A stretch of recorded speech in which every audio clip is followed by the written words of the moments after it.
The topic is the four traditional ways of classifying the schools of Tibetan Buddhism. Now, this is something that is often talked about, and generally from the point of view of the four schools of Tibetan Buddhism, or sometimes the five schools, erroneously the five schools of Tibetan Buddhism. But the four traditional ways of classifying the schools is not with the four schools, the four principal schools. This is a different system. The four are first dividing between Nyingma and Sarma, the old and the new. So the Nyingma is the referred to as the ancient school of Tibet, and it was founded by Padmasambhava and the abbot Shantirakshita, and the sponsor was Trisong Detsen. And this period of the Nyingma, its strongest period, was said to be up to the time of the 11th century, beginning of 11th century, end of the 10th century, and then the Sarma schools. Sarma here means new in Tibetan language. Nyingma means old, Sarma means new.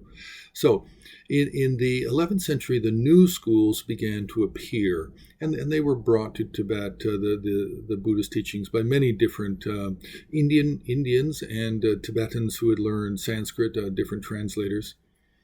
And so this is the first way of classifying, is the Nyingma and the Sarma.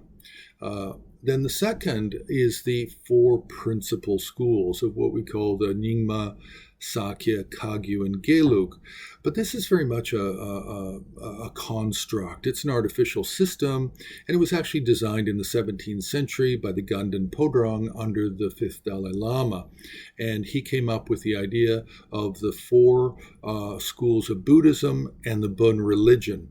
And this has given rise, erroneously, to the idea that there are five schools in Tibet, and that's not true. It's very clear in the Tibetan that it says there are four schools of Buddhist religion, and then there's the Bön religion. So two religions, one religion has four schools, the Buddhist.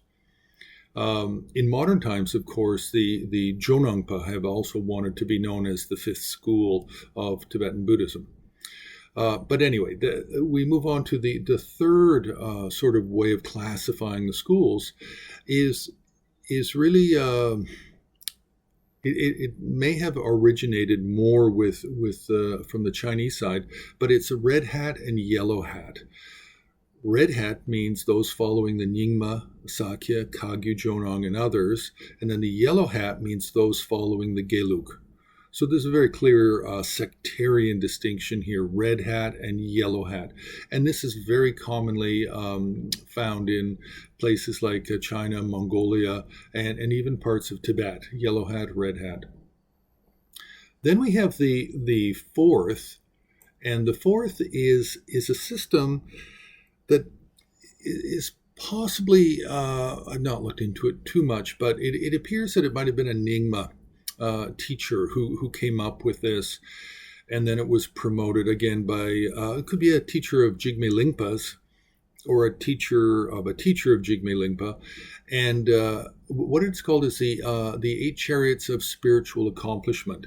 And this is a system where it's not talking about the schools, it's actually talking about what are the main religious lineages, and then these are things such as the Sakya Lamdre system, the Kagyu, the Dakpo Kagyu, Mahamudra, and 6 Dharmas of Naropa, the Lamrim of Tsongkhapa. So we come up with 8 of these.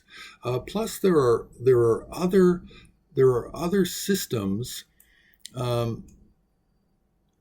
that are not so much the Tibetan, but we have to look at Bhutan. In Bhutan, we can't use the word Himalayan Buddhism, Tibetan Buddhism. We have to use the term Himalayan Buddhism or Bhutanese Buddhism. For in Mongolia, Mongolian Buddhism. The Chinese Buddhism that follows Tibetan style is the Chinese Lamaist Buddhism, the Lama Jiao. So there's different ways of understanding how the schools are presented. And the weakest of all of these, that's most misunderstood, is the one that teaches the four principal schools of Nyingma, Sakya, Kagyu, Gelug, because there's many more schools in Tibet than just those.